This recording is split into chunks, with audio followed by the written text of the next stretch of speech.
نن سبا د سعودي مسافر ښه په درس کې د کرنټینه دپاره دوبۍ ته راځي. ورځې 15 وي، خو په دې کې په دوی ډېرې ناکړدې تېرېږي او دغه یو څو ورځې ډېرې سختې وي.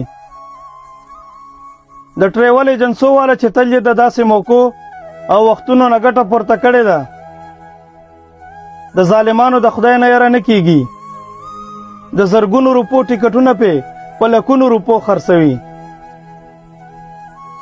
ورته وایي چې 2 لکه روپۍ راکه، د ویزې او ټیکټ سره به د استوګنې ځای هم درکوو.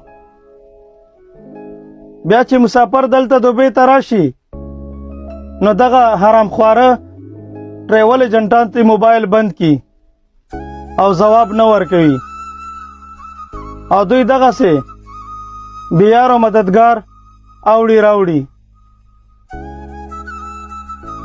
ګرانو مسافرو ملګرو، چې کله هم تاسو دوبۍ ته راځئ، نو لومبۍ د خپلو خپلوانو او ملګرو سره رابطه کوئ چې د مخکې نه درته د ځای ځایګي بندوبست کوي، او دغه 15 ورځې په تاسو 15 کاله نه جوړیږي،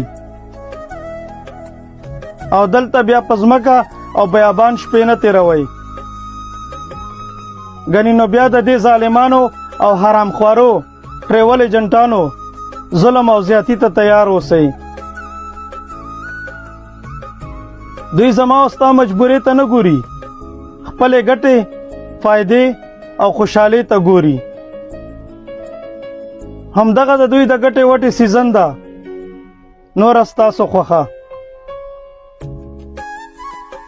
بله مهمه خبره دا چې د خپلو پیسو، سیزونو او سامانونو خیال ساتئ، چرته ورک یې نه کوئ.